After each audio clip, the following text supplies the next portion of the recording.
नवी मुंबईमध्ये सिडकोतर्फे बेलापूर ते खारघर दरम्यान बांधण्यात येणाऱ्या कोस्टल रोडला बेलापूरमधील रहिवासी यांनी आपला तीव्र विरोध दर्शविला आहे। त्यामुळे माजी नगरसेविका नेत्रा शिर्के यांच्या नेतृत्वात बेलापूर जेट्टीजवळ नवी मुंबईकरांनी एकत्र येत मानवी साखळी करत सिडको विरोधात आंदोलन केले। या आंदोलनामध्ये भाजपा जिल्हाध्यक्ष संदीप नाईक यांनी देखील सहभाग नोंदवून विरोध दर्शविला आहे। तर वन टाइम प्लॅनिंग अंतर्गत नवी मुंबई मनपातर्फे बेलापूरचा विकास करण्यात आला असताना सिडकोतर्फे मनमानी कारभार सुरू असल्याचा आरोप देखील नेत्रा शिर्के यांनी केला है। देखिए कि किसी ने कोस्टल रोड का विरोध नहीं किया है। बेलापूर के सभी रेसिडेंट्स जो सेक्टर 11, सेक्टर 15 इस परिसर में रह रहे हैं, उनका कहना है कि यहाँ पे वो रह रहे हैं क्योंकि सेक्टर 15, सेक्टर 11 एक अच्छे प्लानिंग के साथ इस सेक्टर की निर्मित हुई है। काफ़ी बड़ी संख्या में यहाँ पे लोग वॉकिंग के लिए आते हैं, रनिंग के लिए आते हैं, साइकिलिंग के लिए आते हैं, कुछ लोग यहाँ पे योगा भी करते हैं। और सबसे महत्वपूर्ण और अहम बात है कि करीबन 30,000 से ज़्यादा ट्री प्लांटेशन इस परिसर में हुआ है। तो किसी डेवलपमेंट के लिए किसी का विरोध नहीं है। जो भी डेवलपमेंट हो वो लोगों के लिए नुकसानदायी न हो, वो डेवलपमेंट इन्वायरमेंट को नुकसानदायी न हो, इसके लिए सब लोग आज रोड पे आए हैं।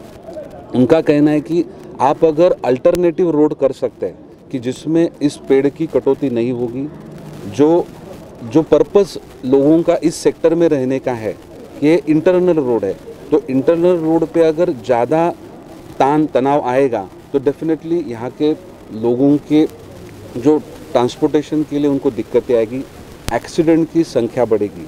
आज आप देखते हैं कि सभी सब एजुकेटेड सब लोग हैं यहाँ पे, बड़ी संख्या में सीनियर सिटीजन्स है, अलग अलग प्रोफेशंस के लोग हैं, छोटे बच्चे भी यहाँ पे आज इसका विरोध करने के लिए आए। लेकिन इनका विरोध डेवलपमेंट के लिए नहीं है, इनका डेवलपमेंट है कि आप जो सुसंगत जो राइट डेवलपमेंट है वो गवर्नमेंट के माध्यम से, सिडको के माध्यम से होना ज़रूरी है। अगर जो प्लानिंग हुई है और उस प्लानिंग को डिस्टर्ब करेंगे और एक नए से कोई अल्टरनेटिव निकालेंगे तो डेफिनेटली यहाँ पे ट्रैफिक का कंजेशन ही होगा।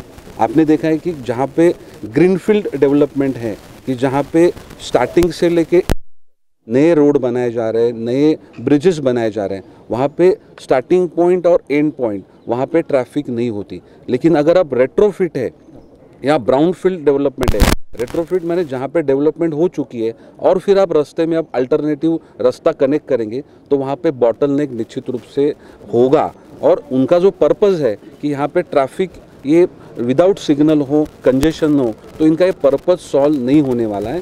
पहले तो कहा गया था कि ये कोस्टल रोड होगा, हम देख रहे हैं कि इनलैंड रोड है। जो सेक्टर से जो सेक्टर का जो रोड डेड एंड है कि डेड एंड में यहाँ पे लोग मॉर्निंग में वॉकिंग के लिए आते हैं, रनिंग के लिए आते हैं, तो यहाँ पे कम लोगों की गाड़ियों की भी मूवमेंट्स यहाँ पे कम है। और ऐसे जगह पे अगर मुंबई से पुणे जाने वाली ट्रैफिक, पुणे से मुंबई जाने वाली ट्रैफिक, ठाणा से अलीबाग जाने वाली ट्रैफिक अगर यहाँ से रूट हुई तो यहाँ के लोगों को तो दिक्कतें होगी। और जो कोस्टल रोड या ये रोड बनाने का जो पर्पज़ है ये भी सॉल्व नहीं होगा। हमारी सब लोगों की मांग है कि इस रोड का जो रूट है, जो अलाइनमेंट है, ये चेंज किया जाए। अलाइनमेंट ऐसे चेंज किया जाए कि जिसमें बिल्कुल भी एक भी पेड़ तोड़ा न जाए और जो इंटरनल इनलैंड रोड है उसको भी डिस्टर्ब नहीं किया जाए। आउट टू आउट अगर फ्लाईओवर बनाते, ब्रिजेस बनाते तो काफ़ी फास्ट और ब्रिजेस बन रहे। अटल सेतु हमारे लिए काफ़ी बड़ा उदाहरण हमारे सामने, तो ऐसा ही कोई अल्टरनेटिव किया जाए। आज काफ़ी बड़ी संख्या में सेक्टर 11, सेक्टर 15 करीबन पूरे बेलापूर के सभी लोग आज इसके लिए विरोध करने के लिए, डेवलपमेंट का विरोध करने के लिए, सही डेवलपमेंट हो इसके लिए आज रास्ते पे उतरे हैं। मैं कल ही नेत्रा शिर्के मैडम और सभी यहाँ के जो जानकार लोग हैं, जो लोक प्रतिनिधि हैं, उनके माध्यम से सिडको MD जी को ये निवेदन दिया जाएगा। मुख्यमंत्री महोदय, उप मुख्यमंत्री महोदय, उनको भी ये निवेदन दिया जाएगा कि सेक्टर 11, सेक्टर 15 बेलापूर ये जो कोस्टल रोड हो रहा है, इस कोस्टल रोड को हमारा विरोध नहीं है। लेकिन अगर एक भी प्लांट वो तोड़ने की अगर सोचेंगे तो डेफिनेटली हमारा विरोध होगा।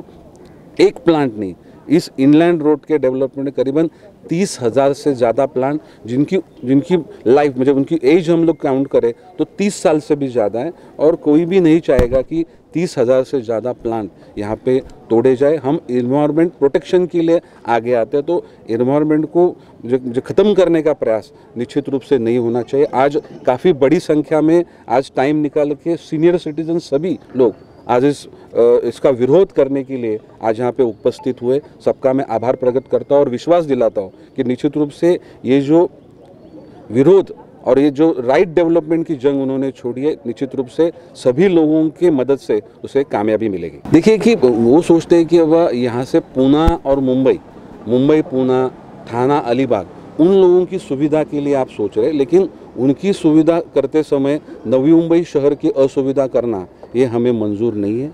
नवी मुंबई के लोगों की असुविधा नहीं होनी चाहिए। और सबसे महत्वपूर्ण जो बात है कि यहाँ पे पेड़ तोड़े जाएंगे, तो एक भी पेड़ न तोड़ा जाए, इसके लिए निश्चित रूप से हम सब यहाँ पे आज तो एक सिंबॉलिक लोग यहाँ पे खड़े हैं, लेकिन आने वाले समय में 10,000 से ज़्यादा लोग इसका विरोध करने के लिए बाहर आएंगे, क्योंकि इन्वायरमेंट पेड़ों का संरक्षण होना चाहिए, इस धारणा के सभी लोग हैं। देखिए कोई भी डेवलपमेंट हो रहा है तो MMRDA है, MMRDA ने सिडको से बात करते समय जो local authority Navi Mumbai municipal corporation है कि जिनको आने वाले समय में सभी ट्रैफिक मैनेजमेंट हो, लोगों की सुविधा को समझना है, अलाइनमेंट समझना है, तो उनसे कोऑर्डिनेशन करना भी काफ़ी ज़रूरी है। नवी मुंबई म्यूनिसिपल कमिश्नर उनसे भी हम बात करेंगे, सिडको MD से बात करेंगे, MMRDA डायरेक्टर से भी बात करेंगे, और जो हमारे लोक प्रतिनिधि जो प्रमुख मुख्यमंत्री महोदय है, उप मुख्यमंत्री महोदय, उनसे भी बात करके इस रोड के अलाइनमेंट चेंज करने के लिए हम बात करेंगे। हम डेवलपमेंट के खिलाफ नहीं है, लेकिन गलत डेवलपमेंट के खिलाफ हम निश्चित रूप से रास्ते पे उतरेंगे। कि और उस समय हमने उनको बोला था कि ये जो सिडको रोड प्लान कर रही है ये एकदम गलत तरीके से प्लानिंग हो रही है, क्योंकि जो इंटीरियर में रहने वाले, अंदर रहने वाले सेक्टर 15-11 के लोग हैं और यहाँ से आगे चल के किले गावठान में रहने वाले लोग हैं या NRI कॉम्प्लेक्स में रहने वाले लोग हैं, ये जो पूरा एरिया है ये पूरा डिस्टर्ब होने वाला है जब वो ट्रैफिक वहाँ से इतनी दूर से आएगा। तो ये जो प्लानिंग था पहले कोस्टल रोड बनाने का वो ज़्यादा बेहतर था। इनको इनलैंड अंदर जो NMMC के एरिया में घुसने की कोई ज़रूरत ही नहीं थी। और अभी ये जो रोड यहाँ पे लेके आ रहे हैं तो यहाँ के रहने वाले जो लोग हैं इन्होंने 30,000 पेड़ और पौधे यहाँ लगाए हैं, अपनी मेहनत से, अपने घर से पौधे लेके आए हैं, अपने घर से पानी लेके आए हैं, क्योंकि उस समय तो पानी की सुविधा भी यहाँ नहीं थी। अपने घर से बाल्टियों में भर भर के पानी लेके आए। और ये सारे आप पीछे जो ग्रीनरी देख रहे हैं इन्होंने बनाई हुई ग्रीनरी है ये पूरी। और ये सारे जो मेरे साथ आज खड़े हैं, मेहता जी, गुप्ता जी, सारे जितने भी लोग हैं यहाँ पे, इन्होंने सबने मेहनत की है इसके लिए। और यहाँ जो एरिया है सेक्टर 15 का, आप देखेंगे कि यहाँ पे ऑलरेडी कमर्शियल एस्टेब्लिशमेंट बहुत सारी हैं, दुकानें, ऑफिसेज हैं। वैसे भी यहाँ पे इतना शोर शराबा मचा रहता है कि यहाँ जो सिडको ने प्लानिंग में रेसिडेंशियल कम कमर्शियल कर दिया, तो रेसिडेंशियल जब कर दिया तो लोग तो रहने आएंगे ना, रोड उनके लिए भी बनी थी ना। तो अभी उसको पूरा ही अगर वो कमर्शियल करने की कोशिश करेंगे तो यहाँ रहने वाले रेसिडेंट्स जाएंगे किधर? उन्होंने इतनी लागत से घर खरीदे हैं यहाँ पे के लिए खरीदे हैं। नवी मुंबई ये प्लान्ड सिटी है और ये जो सेक्टर है सेक्टर 15 उसको तो वन टाइम प्लानिंग में गणेश जी नाइक साहब ने डेवलप किया हुआ है। यहाँ के रोड देखिए आप, बहुत चौड़े हैं, फुटपाथ अच्छे बने हुए हैं। यहाँ पे कहीं दूसरी तरह की नहीं, क्योंकि डक्स डाल के सारे इलेक्ट्रिक के वायर्स हो या बाकी सारे फैसिलिटीज़ हो वो डाले गए। तो इतना अच्छा प्लानिंग किया हुआ एरिया पूरा डिस्ट्रॉय हो जाएगा अगर इधर से कमर्शियल ट्रैफिक शुरू होगा तो। दूसरी महत्वपूर्ण बात यह है कि जब NMMC यहाँ का टाउन प्लानिंग डिपार्टमेंट के अंडर ये एरिया आता है तो सिडको ने नवी मुंबई महानगर पालिका को बिना पूछे, हमारे रेसिडेंट्स को बिना पूछे, हमसे कोई रेफरेंडम लिया गया, हमको पूछा गया कि ये रोड हम आपका यूज़ करें कि नहीं करें? हमसे कोई बात नहीं की है। और हम लोग टैक्सेस दे रहे हैं, हम लोग इतना सारा जब टैक्स दे रहे हैं, सिडको भी हमसे पैसे लेती है, अगर हमको घर बेचना है तो ट्रांसफ़र चार्जेस लेती है, तो हमारे बारे में सोचती नहीं है। अगर उनको ज़रूरत लगी, कोस्टल रोड नहीं बन पा रहा है, अगर वहाँ पे कोई किसी ने और ऑब्जेक्शन ले लिया तो हमारे रोड पे उतर आएंगे, वो भी जो रेसिडेंशियल एरिया है उस रोड पे। तो ये हम नहीं चलने देंगे। ये रोड, ये जो लोगों के लिए रोड बनी है, रेसिडेंट्स के लिए बनी है, किले गावठान के लोगों, सेक्टर 11 के लोगों, ये यहाँ रहते हैं इतने सालों से, इनके घर है, इनको रहते हुए यहाँ पे पीस मिलना बहुत ज़रूरी है, शांति मिलनी बहुत ज़रूरी है। ये बनाने की जगह है नहीं। अगर उनको कमर्शियल रोड बनाना है तो जो उस तरफ जो मेन रोड है जहाँ से ऑलरेडी ट्रैफिक जाता है वहाँ पे एक एलिवेटेड रोड वो बना सकते हैं। जो खारघर से इनको कनेक्ट करना है वाटर टर्मिनल, तो एक एलिवेटेड रोड बना दीजिए, मेन रोड पे बनाइए आप या पानी में बनाइए आप, जहाँ पे भी आपको बनाइए। आप रेसिडेंशियल एरिया में क्यों आ रहे हैं? कोस्टल रोड का डेफिनेशन क्यों चेंज हो रहा है? जब कोस्टल रोड कही जा रही थी पहले से, तो कोस्टल रोड का डेफिनेशन चेंज करके ये इंटरनल रोड कब से हो गया? और इंटरनल रोड ये भी बिना एनएमएमसी के परमिशन के। एनएमएमसी टाउन प्लानिंग अथॉरिटी है। एनएमएमसी अपना कमिश्नर जो है वो अपने अधिकार के लिए, यहाँ रहने वाले लोगों के अधिकार के लिए कमिश्नर क्यों नहीं लड़ रहे? आज हम सारे के सारे यहाँ रोड पे उतर आए हैं। हम चाहते हैं कि हमारी जो आवाज़ है पहुंचाए जो सिडको एमडी के पास। हम चाहते हैं हमारी आवाज़, आज संदीप नाइक जी खुद आए हैं यहाँ पे हमको सपोर्ट करने के लिए। ये हमारी आवाज़ जाएगी अभी सीएम तक, डीसीएम तक, जो यूडी डिपार्टमेंट है उनके पास, कि सिडको की मनमानी नहीं चलेगी। हम यहाँ के जितने रेसिडेंट्स हैं हम उनकी मनमानी नहीं चलने देंगे। संदीप नाइक जी ने बराबर कहा है, हम डेवलपमेंट के अगेंस्ट नहीं है। आपको कोस्टल रोड बनानी थी आप बनाइए, पर कोस्टल रोड के लिए इंटरनल रोड यूज़ करना ये गलत है। आप अपना प्लानिंग चेंज करिए। हमको जो हम शांति से यहाँ रह रहे हैं, हमारे बच्चे यहाँ बड़े हो रहे हैं, यहाँ खेलते हैं इस रोड्स पे, आप इन रोड को डिस्ट्रॉय नहीं कर सकते। जी बिल्कुल, हम वही कह रहे हैं कि सिडको ने प्लानिंग के टाइम पे भी इसको कमर्शियल रोड बनाया था, नहीं बनाया था। ये इंटरनल रोड है, इस सेक्टर के लिए बनाया हुआ रोड है। सिमिलरली किले गावठान में भी आप देखेंगे अभी इतने सारे रेसिडेंट्स रहने आ गए हैं। एनआरआई के आसपास तो स्कूल है, दिल्ली पब्लिक स्कूल, इस एरिया में भी अमेठी स्कूल है, यहाँ कोर्ट है, यहाँ इतने सारे बच्चे जो हैं यहाँ से आते जाते रहते हैं। इस एरिया को आप कैसे कमर्शियल कर सकते हो और क्यों करना है? वाटर ट्रांसपोर्ट टर्मिनल को आपको कनेक्ट करना है तो खारघर से कनेक्ट करने का सोचा था, तो खारघर से कनेक्ट करने के लिए कोस्टल रोड बनाइए, एलिवेटेड रोड बनाइए, जहाँ से भी आपको बनानी है। पूरा एरिया तो आपके अंडर ही आता है, तो आप हमारे एनएमएमसी के जुरिस्डिक्शन में क्यों आ रहे हैं? हमने 4 दिसंबर 2011 को यहाँ पे ये प्लान करके, तब ये जो रोड था ना ये 3 मीटर का भी नहीं था, ऊपर वाला ट्रैक 3 मीटर का भी नहीं था उसमें, और हमने वहाँ से लेकर के आज तक 30,000 पेड़ लगाए हैं। पेड़ ट्रीज हैं जो हमारे साउथ इंडियन फ्रेंड्स केरला से बैंक यहाँ लगाए साहब उन्होंने, ठीक है ना। इतनी मेहनत हमने करी। हम अपने घर से जो फ्रिज के अंदर पानी की बोतल रखते हैं साहब, वो भर भर के हम लोग लाया करते थे परिवार। और जो इनिशिएटिव लिया सऊदी साहब हमारे हैं, क्या एक हमारे मेजर सिंह साहब हैं, ये हैं सीडी गुप्ता जी, हम लोग सब ने मिल करके यहाँ किया है, ठीक है, पहली बात। दूसरी बात ये है कि यहाँ पे इस समय 30,000 ट्रीज हैं और इतने बच्चे रहते हैं यहाँ पे, ये छोटे छोटे बच्चे, ये पोल्यूटेड नहीं होंगे क्या? है यहाँ से टेरर निकलेंगे, रात को यहाँ रुकेंगे, एवरीडे अब न्यूसेंस यहाँ क्रिएट की जाएगी, तो हम तो ये नहीं होने देंगे। अच्छा, सबसे बड़ी बात है ये रोड है किसका? नवी मुंबई म्युनिसिपल कॉर्पोरेशन का। उनको पता ही नहीं है। मेरे घर में आकर आप ताला लगा दो कि तो मेरा हो सकता है क्या ऐसा? सॉरी, वेरी सॉरी, हम इसको अलाउ नहीं करेंगे। हम ऑलरेडी 77 ईयर्स के हो चुके हैं। हमें आमरण अनशन करने के ऊपर जाना हो तो हम चले जाएंगे, but we will not allow, that is the thing sir. CIDCO को आप क्या मैसेज देना चाहेंगे? हम उनसे हाथ जोड़ के प्रार्थना कर रहे हैं कि सब आप लोग भी पढ़े लिखे हो, हम भी पढ़े लिखे हैं, ये तो देख ही नहीं है आकर के कि यहाँ क्या है। वो ऑफिस में बैठे बैठे मत चलाई कलम। हमने उनको यहाँ बुलाया था, फ्राइडे को वो आने वाले थे, नहीं आए। अच्छा एक बात है ना, अगर आपका कोई और रोड नहीं हो तो आप इसको करो। अभी नेताजी ने बोला है कि ऑलरेडी एक रोड है जिसको आप कनेक्ट कर सकते हो, एलिवेटेड रोड बना सकते हो, फिर इसको क्यों यूज़ कर रहे हो भाई? हमारी इतनी मेहनत से बने हुई चीज़ को क्यों खराब कर रहे हो आप?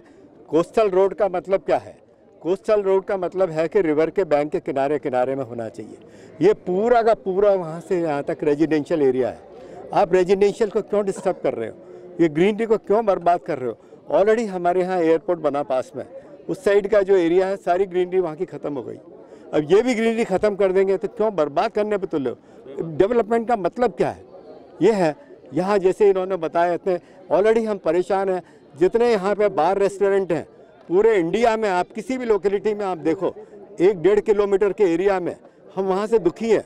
और यहाँ से हम यहाँ पे आते हैं, योगा करते हैं, मेडिटेशन करते हैं, और मॉर्निंग में इतना पॉजिटिव वाइब्रेशन यहाँ पे रहता है। ये है, तो इसके लिए आप कम से कम ये है, सिडको को कोस्टल बनाना है तो कोस्टल के हिसाब से बनाए ना। उस साइड में रिवर बैंक के उस साइड में पैरेलल एरिया है एयरपोर्ट के साइड में, वहाँ से निकाल सकते हैं। जैसा इन्होंने बताया एलिवेटेड रोड बनाना है वो बनाइए, तो यहाँ से पर्पज क्या है उनका, क्या सॉल्व होगा यहाँ से? ये भी एरिया बर्बाद हो जाएगा ये लेके। ये हमारे 198 कंट्रीज़ जो हैं इसमें पार्ट ले रही हैं, वो सब इस सहमति में हैं।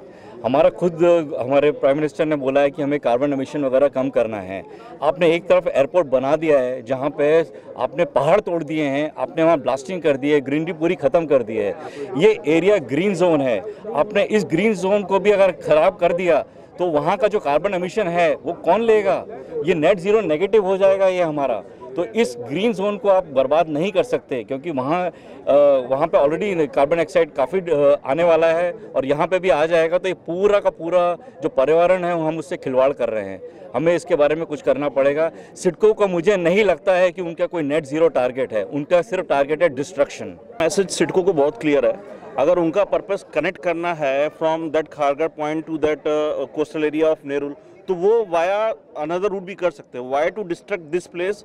और मेरा सिर्फ यही मैसेज है even to the government of Maharashtra and covid ने हमें बता दिया है कि हमारा हेल्थ और हमारा मेंटल पीस कितना इंपॉर्टेंट है। So this place is really important from that point of view. People come here from Vashi to do the morning walk and get the peace of mental peace that. तो हम why we are destroying that? Purpose क्या है? अगर purpose सिर्फ connect करना है so they can connect to the other route जो कि कोस्टल के उस साइड है और डेवलप हो भी चुका है। नेत्रा मैम ने शुरू में ही बोला था। तो पर्पस अगर सिर्फ कनेक्ट करने का तो they can connect through that route also, the back side of the coastal area जो कि पैरेलल डेवलप हुआ है एयरपोर्ट के पैरेलल में। तो इसको किल करने का सर ने ऑलरेडी बोला 30 साल पहले 30,000 पेड़ लगाए गए हैं। लोगों ने कैसे लगाया है हमने अभी सुना, ठीक है। तो why to kill this beauty and this centre of health जो कि नवी मुंबई का एक I think most important most beautiful place है। और यहाँ पे जो डेवलपमेंट का काम यहाँ के लोगों ने रह के किया है वो उसको तहस नहस करें, ठीक है। तो हम ये नहीं होने देंगे। हम यही रिक्वेस्ट करते हैं सिडको के अधिकारियों से कि आप आए, देखें कि लोगों ने यहाँ पे क्या निर्माण किया है और इस तरीके से उसको बर्बाद ना करें। हम डेवलपमेंट के विरुद्ध नहीं है, बट इस तरीके से यहाँ के लोगों को आप तकलीफ देकर डेवलपमेंट नहीं कर सकते। तो आपको हमारी बात सुननी पड़ेगी, जरूरत पड़ेगी तो हम कोर्ट केस भी करेंगे, हम लोग रास्ते पर आएंगे, हम उप मुख्यमंत्री मुख्यमंत्री सबको हम लिखेंगे, चाहिए तो प्रधानमंत्री जी को भी हम लिखेंगे कि इस तरीके से कुछ जो अधिकारी लोग हैं वो अपनी मनमानी कर रहे हैं। तो हम ये नहीं होने देंगे, नहीं होने देंगे, नहीं होने देंगे। We are resident of Sector 15 CBD Belapur. We have been staying, and this area is quite popular. The greenery and the walking track is one of the lifeline of this area. We are not against development. Coastal road is good, but the coastal road could be taken a different path, maybe on the creek. We don't want to destroy this green habitat as such, the plants, and there are so many beautiful birds which are there. You can find the number of elderly citizens, children, everybody coming on this walking track, and this is like a lifeline of our area. We do not want it to be destroyed. We are not against coastal road, but the path should be different. Not this track should not be destroyed for it. सालों से 20 साल से यहाँ shift किया है। ये पेड़ हमारे सामने छोटे छोटे बच्चे थे ऐसे, मतलब हमारे सामने सब ये इतने बड़े हुए हैं। तो ये हम सिडको को ये मैसेज देना चाहेंगे कि इनको काट के हमारी इस सुंदरता को, जो हमारी ये सेफ वॉक की सुंदरता है, उसको ब्यूटी को मत डिस्ट्रॉय करें। ये बहुत ज़रूरी है। ऑक्सीजन जो है वो हर मानव के लिए चाहिए। तो पेड़ों के ऊपर मैं एक छोटी सी कविता सुनाती हूँ आपको। पेड़ हमारे जीवन साथी, पेड़ हमारे जीवन साथी, पेड़ों से है स्वच्छ हवा आती, पेड़ प्रदूषण को हरते हैं, पेड़ सबको छाया करते हैं, फल भी मिलते हैं पेड़ों से, फूल भी खिलते हैं पेड़ों से, टेबल कुर्सी घर दरवाजा सब कुछ बनता पेड़ों से, पेड़ों में ही चिड़िया रहती, पेड़ों में भी चींचे करती, पेड़ की टहनी जो थी काटी, दादाजी ने बना ली लाठी, दादाजी ने बना ली लाठी, पेड़ में रस्सी बांध के बच्चे सारे मिलकर झूला झूलते, आओ मिलकर पेड़ बचाएं, आओ मिलकर पेड़ बचाएं, एक कटे तो चार लगाएं, एक कटे तो चार लगाएं, जिनके कातिल हाथ खुले हैं, जिनके कातिल हाथ खुले हैं, उनको मिलकर रोकना चाहें, उनको मिलकर रोकना होगा और दंडित भी करना होगा, वरना कल को पेड़ पौधों का मिट जाएगा नाम निशान, फिर ना जाने तब क्या होगा इस दुनिया में हे भगवान, फिर ना जाने इस दुनिया में क्या होगा हे भगवान। व्हिडिओ जर्नलिस्ट मुशाहिद शहासह पंकज बेनवंशी, आवाज टुडे, नवी मुंबई।